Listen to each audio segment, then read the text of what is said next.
Hello दोस्तों, welcome to my channel. और आज का हमारा जो टॉपिक है वो है मौलिक अधिकार। ठीक है ना। इससे पहले मैं मौलिक अधिकार पार्ट 1 बना चुका हूं और ये जो मौलिक अधिकार है पार्ट 2 है। तो अब तक आपने मेरा मौलिक अधिकार फर्स्ट नहीं देखा तो वो जाके आप मेरे होम पेज पे जाके देख सकते हैं। ठीक है। तो उसमें मैंने कंप्लीट किया था कि जो अनुच्छेद 22 है उसको मैंने कंप्लीट कर चुके थे। ठीक है ना। तो जो 22 था अनुच्छेद उसको कंप्लीट कर लिया था और आज हम देखेंगे 22 के बाद 23 से लेके 32 तक जो अनुच्छेद है उनके बारे में हम पढ़ेंगे। ठीक है ना। तो देखिए जो 23वां जो अनुच्छेद है यहाँ पे आ जाता है आपका कौन सा, शोषण के विरुद्ध अधिकार। ठीक है ना। शोषण के विरुद्ध अधिकार। ठीक है। इसमें आपके आते हैं दो अनुच्छेद। ठीक है ना। एक आता है 23 अनुच्छेद, एक आता है 24 अनुच्छेद। ये दो अनुच्छेद हैं जो कि आते हैं शोषण के विरुद्ध अधिकार में। ठीक है। अब अनुच्छेद 23 कहता है मानव के दुर्व्यापार और बलात् स्वयं का प्रतिषेध। ठीक है ना। तो जो मानव का दुर्व्यापार है वो नहीं किया जाएगा और किसी व्यक्ति से जबरदस्ती आप काम नहीं करवा सकते। ठीक है ना। ठीक है ना। अगर आप ऐसा करवाते हैं तो वो क्या होगा, एक दंडनीय अपराध होगा। ठीक है ना। तो ये लिखा हुआ है आर्टिकल 23 में। ठीक है। तो आर्टिकल 23 में क्या लिखा गया है कि किसी भी व्यक्ति का आप क्या कर सकते, व्यापार नहीं कर सकते। ठीक है ना। और उसको किसी भी व्यक्ति से आप जबरदस्ती कोई काम नहीं करवा सकते। ठीक है। ये लिखा है अनुच्छेद 23 में। ठीक है। अनुच्छेद 24 क्या कहता है। ठीक है ना। अनुच्छेद 24 क्या कहता है कि 14 साल से कम बच्चे, ठीक है ना, 14 साल से कम बच्चों को आप क्या नहीं कर सकते, जोखिम भरे काम नहीं करवा सकते। ठीक है ना। उनसे कारखानों में काम नहीं करवा सकते।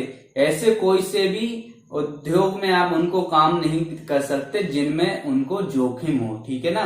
तो ये कहाँ लिखा गया है, ये लिखा गया है 24वें आर्टिकल में। ठीक है ना। जो 24वां अनुच्छेद है इसमें बताया गया है कि जो बालक हैं, जो बच्चे हैं, जो 14 साल से कम उम्र के हैं, उनको आप किसी भी जोखिम भरे काम में नहीं ले सकते। ठीक है। इसके बाद आता है आपका धार्मिक स्वतंत्रता का अधिकार। ठीक है ना। कौन सा आता है, धार्मिक स्वतंत्रता। ठीक है। तो जो धार्मिक स्वतंत्रता है इसमें आपके आर्टिकल आते हैं 25, 26, 27 और 28। ठीक है ना। ये जो 4 आर्टिकल हैं ये आपके किस में आते हैं, धार्मिक स्वतंत्रता में। ठीक है ना। तो जो धार्मिक स्वतंत्रता है इसमें आते हैं 4 अनुच्छेद। ठीक है। अब जो 25वां अनुच्छेद है वो क्या कहता है, 25वां अनुच्छेद कहता है अंतःकरण की और धर्म के अबाध रूप से मानने की, आचरण करने की और प्रचार करने की स्वतंत्रता। ठीक है। तो जो अनुच्छेद 25 कहता है कि आप किसी भी धर्म को मान सकते हैं, किसी भी धर्म का प्रचार कर सकते हैं, किसी भी धर्म को आप क्या कर सकते हो, ग्रहण कर सकते हैं। ये लिखा हुआ है अनुच्छेद 25 में। ठीक है। तो अनुच्छेद 25 में क्या लिखा गया है कि आप किसी भी धर्म को मान सकते हैं, उसका प्रचार कर सकते हैं और उसको अपना सकते हैं। ठीक है। इसके बाद आता है अनुच्छेद 26। तो अनुच्छेद 26 क्या कहता है, अनुच्छेद 26 कहता है, आर्टिकल 26 कहता है धार्मिक कार्यों के प्रबंधन की स्वतंत्रता। ठीक है। मान के चलिए आप क्या करते हैं, किसी धर्म के लिए एक सभा का आप आयोजन करते हैं। तो ठीक है। तो आप वो कौन से आर्टिकल के तहत करते हैं, कौन से मौलिक अधिकार के तहत करते हैं, तो वो करते हैं 26वें अनुच्छेद। ठीक है ना। ये स्वतंत्रता आपको दी गई है आर्टिकल 26 के तहत। ठीक है। इसके बाद आता है अनुच्छेद 27। अनुच्छेद 27 कहता है कि राज्य, ठीक है, राज्य किसी भी व्यक्ति को ऐसे कर मतलब टैक्स देने के लिए बाध्य नहीं कर सकता जिसकी आय किसी विशेष धर्म अथवा धार्मिक संप्रदाय की उन्नति या पोषण में व्यय करने के लिए विशेष रूप से निश्चित कर दी गई हो। ठीक है। इसका मतलब ये, अगर आप कोई सी आय है जो आप कैसे अर्जित करते हैं, किसी धर्म विशेष या किसी धर्म के लिए आप प्रचार कर रहे हो, उसमें आपको क्या मिलता है, धन की प्राप्ति होती है, तो उस पर क्या होगा, टैक्स नहीं लगता। ठीक है ना। इसकी वजह से जब आप कोई धार्मिक काम कर रहे हो उसमें आपको क्या मिलता है, धन की प्राप्ति होती है, तो उस पर आपको टैक्स नहीं दिया जाएगा। ठीक है। आपसे टैक्स नहीं लिया जाएगा। ठीक है। ये लिखा है आर्टिकल 27 में। ठीक है। अब आर्टिकल जो 28 है, आर्टिकल 28 कहता है कि राज्य विधि से पूर्णता पोषित किसी शिक्षा संस्थान में कोई धार्मिक शिक्षा नहीं दी जाएगी। ठीक है, इसका क्या मतलब हुआ? इसका मतलब ये हुआ कि किसी भी विद्यालय या कॉलेज में, ठीक है, जो कि गवर्नमेंट के अनुसार चल रहा है, गवर्नमेंट से जो पैसा आ रहा है उसका यूज हो रहा है उस विद्यालय या उस कॉलेज में, तो उस कॉलेज या उस विद्यालय में किसी भी धर्म विशेष की आपको क्या नहीं दी जाएगी? शिक्षा नहीं दी जाएगी। ठीक है, आपको ऐसा करने के लिए नहीं बोला जा सकता कि चलिए आपको यहाँ पर भगवान की प्रार्थना करनी ही पड़ेगी। ठीक है, ऐसा कोई भी काम नहीं कर सकता कोई भी स्कूल या कोई भी विद्यालय, जब तक उसका जो इनकम है वो कहां से हो रही है, उसकी सरकार उसको पे कर रही है। ठीक है ना, सरकार उसको पैसे दे रही है और उसी पैसे से वो स्कूल या विद्यालय चल रहा है, तो वो किसी धर्म विशेष का क्या नहीं कर सकता? उसका आपको अपनाने के लिए बाध्य नहीं कर सकता, उसका प्रचार नहीं कर सकता। ठीक है, इसके बाद आता है संस्कृति और शिक्षा संबंधी अधिकार। ठीक है ना, तो इसके बाद आपका क्या आता है? शिक्षा संबंधी अधिकार। ठीक है, शिक्षा संबंधी अधिकार। तो देखिए, जो आपकी संस्कृति और शिक्षा संबंधी जो अधिकार हैं वो आते हैं आपके क्या? 2 आर्टिकल उसमें आते हैं आपके 29, ठीक है, 29 और 30। तो ये 2 अनुच्छेद हैं जो आते हैं आपकी शिक्षा संबंधी अधिकारों में। ठीक है, अब देखिए जो 29वां अनुच्छेद है वो क्या कहता है कि अल्पसंख्यक वर्गों के हितों का संरक्षण। ठीक है ना, तो जो अल्पसंख्यक हैं, ठीक है, चाहे वो भाषा के आधार पे हो चाहे वो जनसंख्या के आधार पे अल्पसंख्यक होंगे, तो वो अपने क्या है, अपने धर्म, ठीक है, अपनी लिपि, अपनी जो संस्कृति है उसके अकॉर्डिंग वो काम कर सकते हैं, उनके अकॉर्डिंग वो रह सकते हैं। उनको किसी भी प्रकार से उन पर दबाव नहीं डाला जाएगा कि आप जो हैं अपनी संस्कृति के हिसाब से यहाँ नहीं रह सकते। ठीक है ना, क्योंकि ये उनको मौलिक अधिकार प्राप्त है अल्पसंख्यकों को। ठीक है, अल्पसंख्यक होते क्या हैं? देखिए, अल्पसंख्यक क्या होते हैं? जब किसी देश में किसी विशेष क्या धर्म की संख्या बहुत कम हो तो उसे अल्पसंख्यक कहा जाता है। ठीक है, या फिर किसी क्षेत्र में कोई भाषा है वो कम बोली जाती है तो वो क्या होंगे? भाषाई आधार पर हो जाएंगे अल्पसंख्यक। ठीक है, और अगर उनकी जनसंख्या कम है तो उसे बोला जाएगा जनसंख्या के आधार पर अल्पसंख्यक। ठीक है, जैसे कि एग्जाम्पल में आप लीजिए मुस्लिम, ईसाई, जैन, बौद्ध, ये सब क्या है? अल्पसंख्यक हैं। ठीक है, इसके बाद हम देखते हैं कि जो आर्टिकल 30 है, अनुच्छेद 30 है, ये क्या कहता है? शिक्षा संस्थानों की स्थापना और प्रशासन करने का अल्पसंख्यक वर्गों का अधिकार। ठीक है, इसमें देखिए क्या होता है, जब कोई अल्पसंख्यक, कोई अपने क्या है, अल्पसंख्यक है और वो अपना कोई विद्यालय स्थापित करना चाहता है तो वो कर सकता है। ठीक है, और उसको कहीं पढ़ने जाना है तो ठीक है, चाहे वो हिंदू कॉलेज हो, उसमें अगर किसी अल्पसंख्यक को पढ़ना है तो उससे रोका नहीं जाएगा, उसे उसमें एडमिशन दे दिया जाएगा। ये कहाँ लिखा गया है? आर्टिकल 30 में लिखा गया है, अनुच्छेद 30 में उसको क्या है? मौलिक अधिकार प्राप्त है। ठीक है, यहाँ पर हो गए अपने कितने? 5 मौलिक अधिकार। अब बचा अपना 6वां जो मौलिक अधिकार है वो है संवैधानिक उपचारों का अधिकार। ठीक है, इसको भी हम देख लेते हैं। तो जो अनुच्छेद 32 है,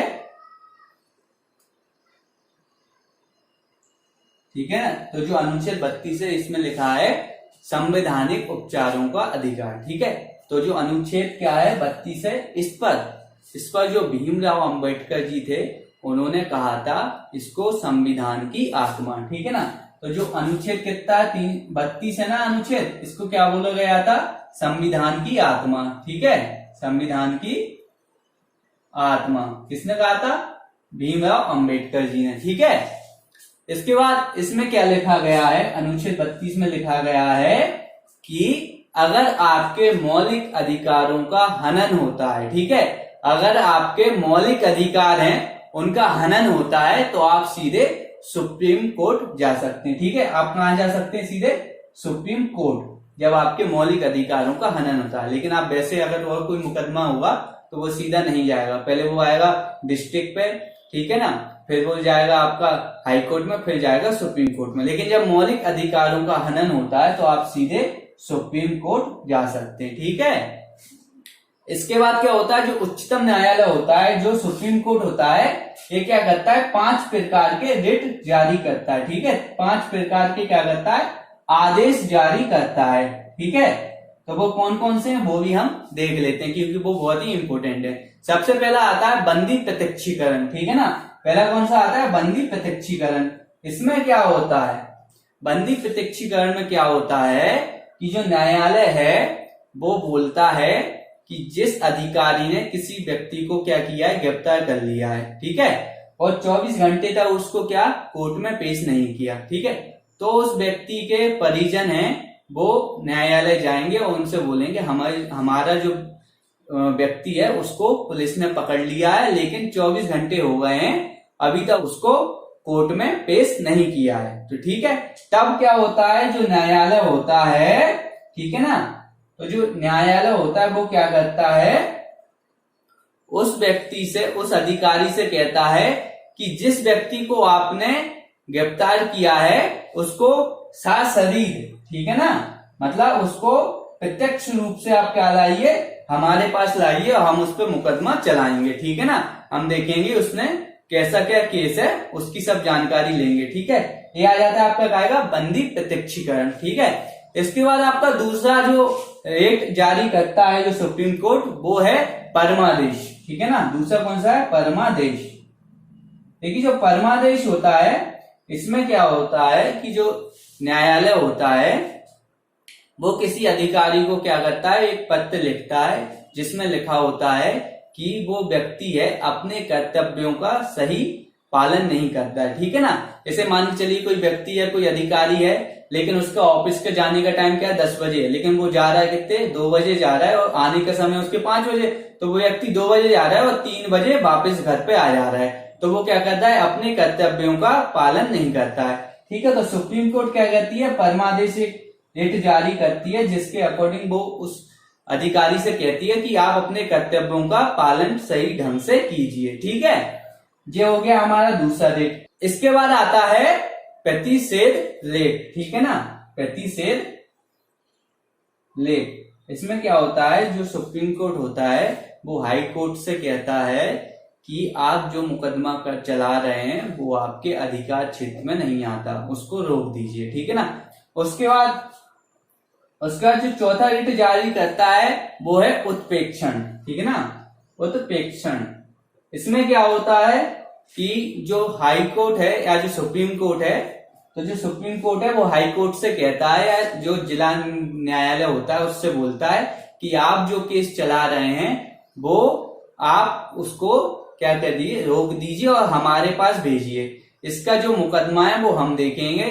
क्योंकि ये आपके अधिकार में नहीं आता। ठीक है ना, तो उस पे जो प्रतिषेध है इसमें क्या होता है कि वो उससे बोलता है कि आप ये रोक दीजिए, ये आपके अधिकार में नहीं आता, और उत्प्रेक्षण में क्या आता है कि जो केस आपने रोक दिया है उसको हमारे पास भेजिए, इसकी जो क्या है पूरी जो जांच पड़ताल है वो हम करेंगे। ठीक है ना, इसका जो निर्णय है हम लेंगे। ठीक है, ये कहाँ आ जाता है, उत्प्रेक्षण में। इसके बाद जो पांचवा जो रेट जारी करता है वो है अधिकार पेक्षता लेख। ठीक है, अधिकार पेक्षता लेख, इसमें क्या होता है कि जो सुप्रीम कोर्ट है वो किसी अधिकारी से बोलता है कि आप जिस पद पर काम कर रहे हैं क्या वो पद आपका ही है। ठीक है ना, जैसे कि मान के चलिए कोई नायब तहसीलदार है, ठीक है ना, तो वो तहसीलदार के पद पे काम करता है, तो ठीक है, तो सुप्रीम कोर्ट क्या बोलेगा कि आपका पद है नायब तहसीलदार और आप तहसीलदार के पद पर कैसे काम कर सकते हैं उसकी जानकारी हमें भेजिए। तब तक आप तहसीलदार के पद पर काम नहीं कर सकते जब तक आप ऐसा कोई पत्र हमें नहीं भेजते, ऐसा कोई संतोषजनक उत्तर हमें नहीं भेजते कि जिसके कारण हमें मान लें कि ठीक है आप तहसीलदार के पद पर काम कर सकते हैं। ठीक है, तो ये हो गया आपका अधिकार पेक्षता लेख। ठीक है, यहाँ पर हमारे जो मौलिक अधिकार हैं ये यहाँ पर खत्म होते हैं। ठीक है ना, इसके बाद मौलिक अधिकारों पर कुछ केस भी बने हुए हैं। ठीक है ना, कुछ केस जो चले हुए हैं मौलिक अधिकारों पर, उन पर संशोधन हुआ, उन पर बहस वगैरह हुई, उनको हम देखेंगे जब मौलिक अधिकार पार्ट 3 आएगा, उसमें हम ये सब चीजें देखेंगे। तो अभी जो हमारे जो मौलिक अधिकार हैं ये यहाँ पे कंप्लीट होते हैं। ठीक है, और अगर आपको मेरी वीडियो अच्छी लगी हो तो इसको लाइक और शेयर कीजिए। आने वाली वीडियो को देखने के लिए सब्सक्राइब बटन को दबाइए।